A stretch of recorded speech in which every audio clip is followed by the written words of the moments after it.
이제 거룩하신 하나님 앞에 마음과 정성을 다하여 예배드리도록 하겠습니다. 사도신경으로 우리의 신앙을 고백하겠습니다. 전능하사 천지를 만드신 하나님 아버지를 내가 믿사오며 그 외아들 우리 주 예수 그리스도를 믿사오니 이는 성령으로 잉태하사 동정녀 마리아에게 낳으시고 본디오 빌라도에게 고난을 받으사 십자가에 못 박혀 죽으시고 장사한 지 사흘 만에 죽은 자 가운데서 다시 살아나시며 하늘에 오르사 전능하신 하나님 우편에 앉아 계시다가 저리로서 산 자와 죽은 자를 심판하러 오시리라. 성령을 믿사오며 거룩한 공예와 성도가 서로 교통하는 것과 죄를 사하여 주시는 것과 몸이 다시 사는 것과 영원히 사는 것을 믿사옵나이다. 아멘.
사랑의 하나님, 언제 어디서나 우리와 함께 하시는 하나님께 감사드립니다.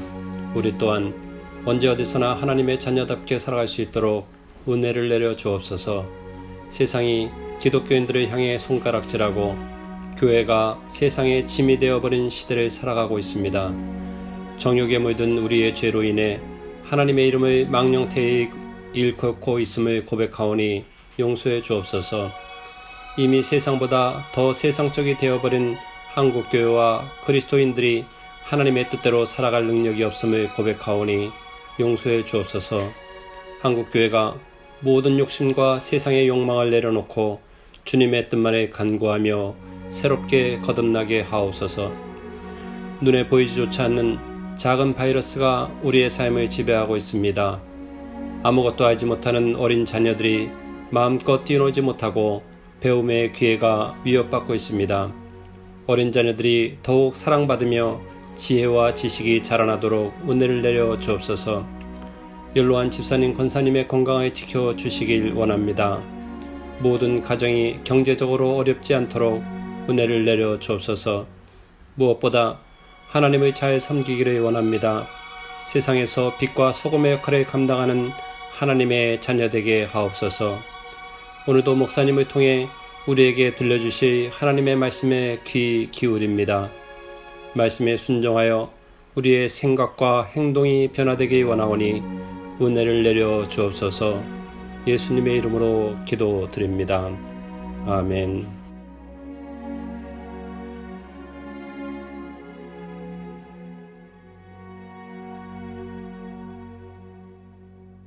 안녕하세요, 사도교회 가족 여러분. 코로나 때문에 많이들 힘드시지요? 이렇게 어려운 시기에 하나님의 위로와 평안이 각 가정마다 가득하기를 간절히 기도합니다. 코로나 확산 방지를 위해서 사도교회는 계속해서 온라인 예배를 드리고 있습니다. 그 어느 곳에 있든지 마음과 뜻과 정성을 다해 예배 드리시기를 바랍니다. 계속되는 코로나 소식에 가슴이 답답하시지요? 여기 우리의 가슴을 잠시 탁 트이게 하는 기쁜 소식이 있습니다.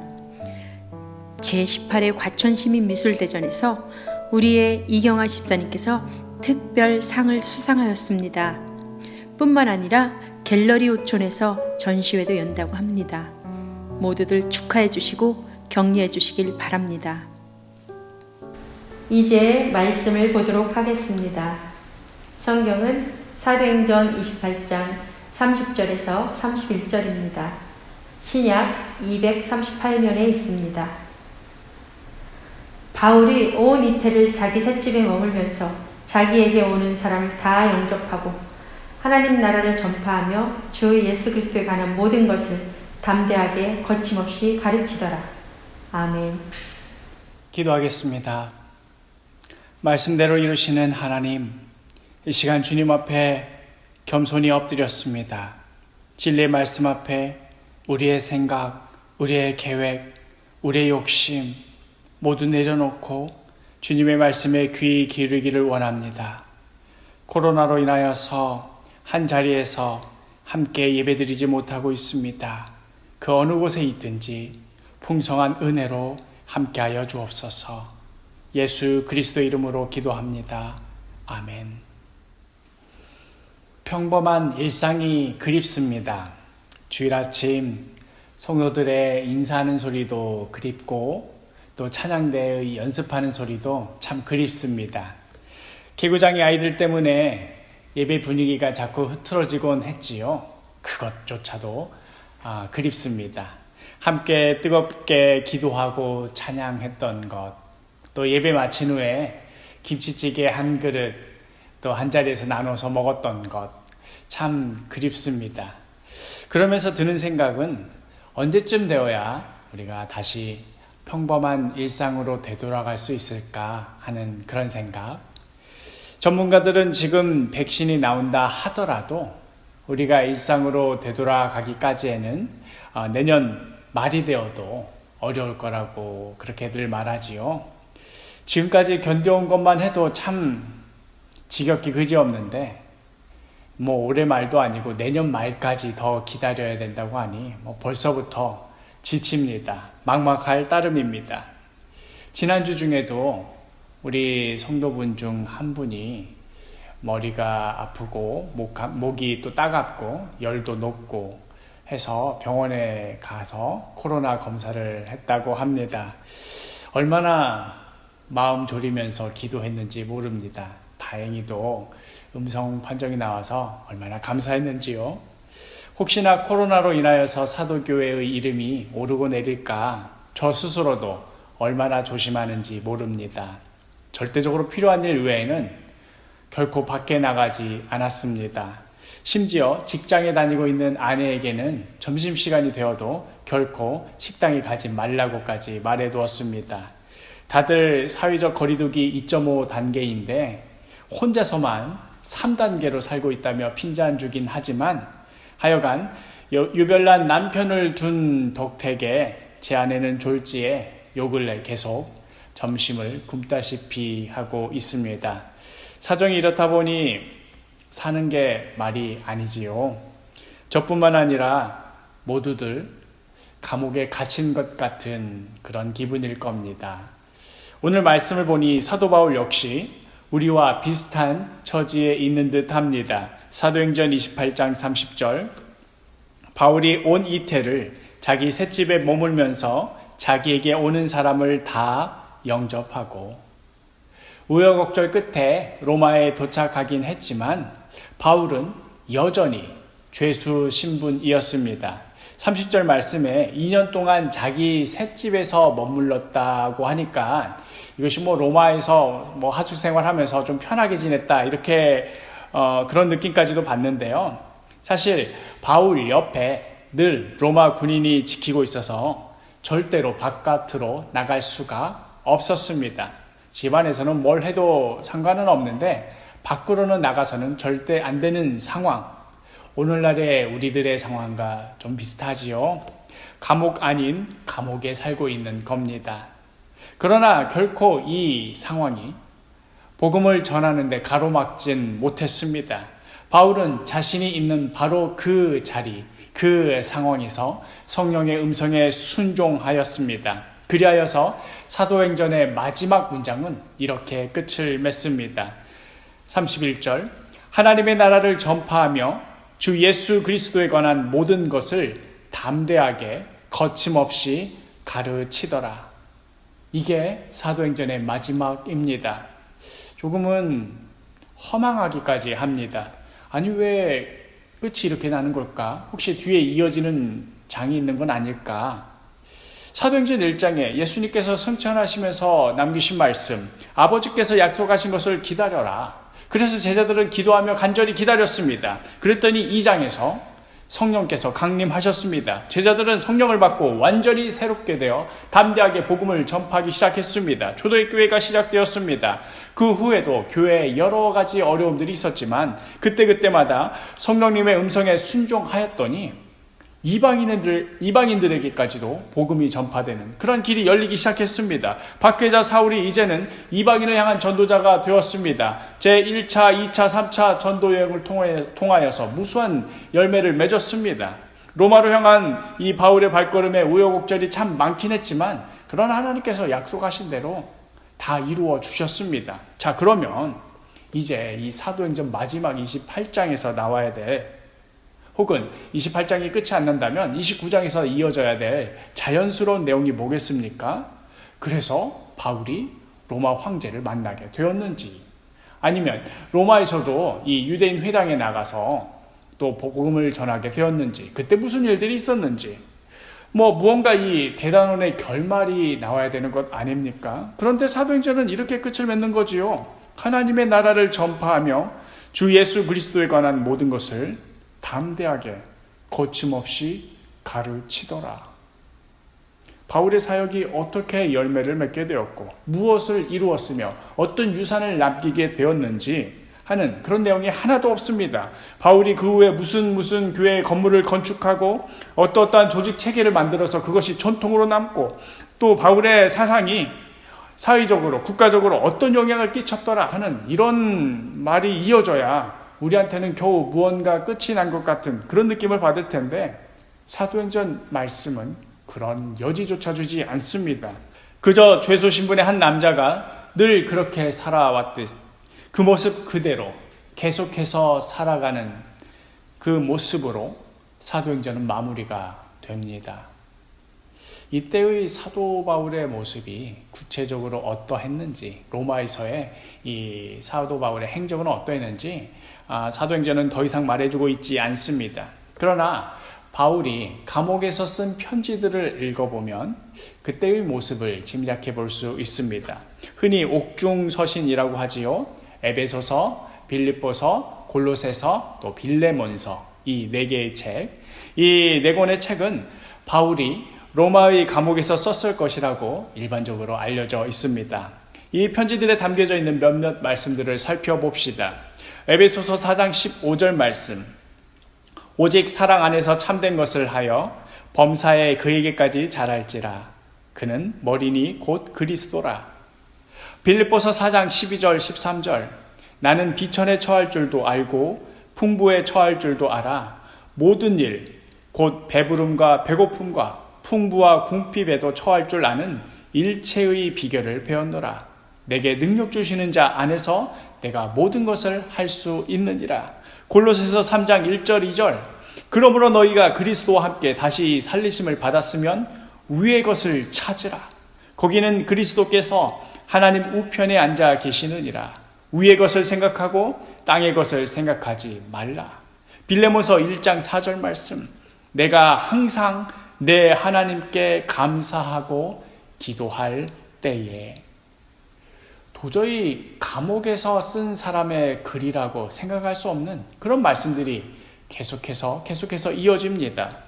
코로나 때문에 반년째 감옥 아닌 감옥 생활하고 있는 저에게 가득한 말은, 빨리 코로나가 끝나야 바깥에서 나가서 뭘 좀 하지. 어디 무슨 식당 가서 뭘 먹고 싶다. 카페 어디 가서 뭘 마시고 싶다. 시연이 데리고 어디를 가서 놀게 해주고 싶다. 이런 것들로 가득합니다. 무언가에 결핍되어 있고, 그래서 그 무언가를 채우지 못해서 불만족스럽습니다. 불평, 불만이 가득하고 늘 화가 나 있습니다. 이게 저의 솔직한 모습입니다. 그러나 감옥 안에서 썼다는 바울의 편지는 영 딴판의 모습입니다. 범사의 예수 그리스도에게까지 자라가라. 나는 어떤 상황에서든 자족하는 법을 배웠다. 하나님께서 능력 주시면 나는 그 어떤 것도 감당할 수 있다. 이 땅에 있는 것 그만 쳐다보고 하늘에 있는 것 바라봐라. 나는 내 하나님께 항상 감사하고 기도한다. 이 말씀을 한 장의 그림으로 표현하자면 차가운 감옥 바닥에 내던져진 어떤 씨앗 하나가 싹을 틔우고 줄기가 자라나는 그런 모습입니다. 그 씨앗 안에 생명력으로 가득해서 차가운 쇠창살을 만나든 척박한 돌 바닥을 만나든 그 어떤 상황에서든 이런 모습 저런 모습으로 구부러지고 때로는 뻗어나가며 계속해서 자라나는 그런 모습입니다. 그러니 바울을 찾아온 사람들도 이런 모습을 보며 깜짝 놀랐을 것입니다. 분명 저 사람이 갇혀있는 사람이고 나는 자유인인데 어쩌면 저 사람이 더 이렇게 자유로울 수 있을까? 저 죄수는 늘 부족한 것 투성이고 늘 아쉬운 것 뿐일 텐데도 어쩌면 저렇게 모든 것을 다 누릴 수 있는 사람인 양 만족하며 살까? 어쩜 저렇게 감사하며 살까? 죽은 나무는 아무리 물을 주고 거름을 주어도 그냥 그대로입니다. 좋은 화분에 옮겨 심고 온실에 넣어 두어도 소용없습니다. 그러나 살아있는 씨앗은 바위 틈에 떨어져도 싹을 틔우는 법입니다. 물이 없으면 뿌리를 더욱 깊이 내립니다. 그늘이 져서 햇볕이 없으면 가지를 뻗어 하늘로 올라갑니다. 로마의 감옥이라 할지라도 바울 안에 있는 예수 생명을 결코 가로막을 수 없었습니다. 그의 육신은 한 장소에 묶여 있었는지는 몰라도 바울 가슴에 살아있는 예수 생명은 결코 멈춰 있을 수가 없었습니다. 그런 의미에서 사도행전에는 아직 마침표가 찍히지 않았습니다. 아직 그 이야기가 끝나지 않았습니다. 사도행전은 결론이 아니라 진행형입니다. 그리하여 사도행전 28장에 이어 사도행전 29장은 우리들의 삶 가운데서 계속해서 이루어져 가야 합니다. 더 많은 사람들이 모이는 교회, 더 멋지고 화려한 건물, 더 탄탄하고 체계적인 조직력, 이런 것들 말하는 것 아닙니다. 감옥 안에서도 계속해서 자라났던 그 어떤 상황과 환경 속에서도 싹을 틔웠던 강인한 생명력에 대한 말씀을 드리는 겁니다. 저는 지난 한 주간 오늘의 이 설교를 준비하며 스스로에게 물었습니다. 나는 지금 사도행전 29장을 살아내고 있는가? 내 안에 진짜 예수 생명이 살아 숨쉬고 있는가? 그 어떤 상황과 환경에서도 하늘을 향해 자라나는 그러한 생명력이 내 가슴 속에 있는가? 아니면 설교할 때만 성도들 앞에서 이렇게 살아라 저렇게 살아라 큰소리 치고서는 정작 나 자신은 코로나 때문에 이래서 싫다 저래서 싫다 불만이다 하면서 살고 있는가? 정말 나는 말씀대로 살고 있는가? 아니면 말씀은 말씀이고 내 삶은 내 삶이고 이렇게 따로따로인가? 참으로 괴로운 질문이었습니다. 정작 내 안에는 이러한 생명력이 생동하고 있지 못하는 것 같았습니다. 그런데 이 말씀을 이번 주에 전하려고 하니 마치 본인은 먹지도 않는 걸 팔아먹는 약장수 같은 그런 기분이었습니다. 이런 고민을 하며 좀 한숨도 내쉬고 설교 원고 한 줄 적지를 못하고 앉아있는데 이 목양실 천장이 두두두두둑 하는 이런 소리가 나면서 굉음이 들리는 겁니다. 이게 무슨 소리인가 하고 놀라서 자리에서 일어났습니다. 옥상에 달려가 보니 제 아들 시연이가 해맑게 웃고 있었습니다. 굉음의 정체는 시연이가 의자를 붙잡고 옥상 이쪽 끝에서 저쪽 끝까지 끌고 가는 그런 소리였던 것이지요. 코로나 때문에 밖에 나가지도 못하고 집안에서 이리 뒹굴고 저리 뒹굴고 하다가 겨우 숨통 좀 틔우려고 교회 옥상에 올라가서 놀고 있던 것이었던 겁니다. 제 마음이 얼마나 짠해지던지요. 얼마나 나가고 싶을까. 양재천에 가서 물고기도 보고 싶고 놀이터 가서 미끄럼틀도 타고 싶고 얼마나 해보고 싶은 것이 많을까. 그런데 아빠가 나가질 못하게 하고 있으니 얼마나 갑갑하겠나. 참 저는 저 나름대로 그런 안타까운 생각을 하고 있는데 시연이는 아빠가 옥상에 올라와 줬다고 그 작은 일에 신나서 환하게 웃고 있는 겁니다. 그 순간 이 시연이의 환한 웃음을 보는 순간 퍼뜩 깨달음이 왔습니다. 사도행전 29장의 역사는 어쩌면 멀리 있는 게 아닐 수 있겠구나. 어쩌면 지금 이 순간 이루어지고 있는지도 모르겠구나. 생명이란 무엇입니까? 감탄하고 감동하고 기뻐하는 것입니다. 감옥에 갇혀 있어도, 바위 틈에 끼어 있어도 가만히 있지를 못하고 안에서 터져나오는 무언가를 발산하는 겁니다. 그렇게 감동하고 그렇게 감탄하고 그 작은 비밀에 기뻐하는 것입니다. 감사하는 것입니다. 무언가에 감사하고 기뻐했던 적이 언제였던가? 나도 모르게 이야 하고 감탄했던 그런 적이 언제가 마지막이었나? 저 아이는 아무것도 없는 이 옥상에서 그저 의자 하나 끌고 다니는 그것으로도 재미있고 아빠 얼굴 보는 것만으로도 기뻐서 저렇게 환히 웃는데 목사랍시고 나는 무얼 더 채워야만 겨우 만족할 수 있을까? 그러면서 제 스스로 생각해 봤습니다. 연우야, 생각해보자. 이렇게 어려운 시기에 시연이가 저렇게 건강하게 자라준 것만으로도 얼마나 감사한 일이냐. 남편이 코로나 걸리면 교회가 욕 얻어먹는다고 나가서 점심 먹지 말랬다고. 진짜로 점심 굶고 사는 아내가 대한민국에 몇이나 되겠나. 비록 아무것도 없는 옥상이지만 이렇게라도 바깥 공기 쐴 수 있는 공간이 있는 것이 어디냐. 교회가 이렇게 힘들고 어려운데도 젊은 목사를 이렇게 끝까지 믿어주는 장로님들이 계신 것 얼마나 감사한 일이냐. 아무런 목회 경험도 없는 너를 후임자 삼고는 이토록 끝까지 지지해 주시는 원로 목사님을 둔 목사가 전국에 몇이나 될 것 같냐. 이렇게 너를 한결같이 아끼고 사랑해 주는 성도들이 계시는 것, 그거 네 눈에는 당연한 것처럼 보이냐. 좀 전까지만 하더라도 이 코로나 시대에 어떻게 목회를 할 것인가 하고 세상 걱정 근심 다 짊어지고 땅이 꺼져라 한숨을 쉬고 있던 저의 가슴에 뭔가 이 탁 하고 빛이 비추는 것 같았습니다. 여기가 감옥이나 다를 바 없지. 도대체 내가 뭘 할 수 있는가? 하필이면 이런 시대에 나는 목회를 하게 되었나 하고 입으로 말로는 안 했어도 속으로는 온갖 불평 불만이 가득했던 제 가슴 속에 뭔가 꿈틀거리는 것을 느낄 수 있었습니다. 그렇지.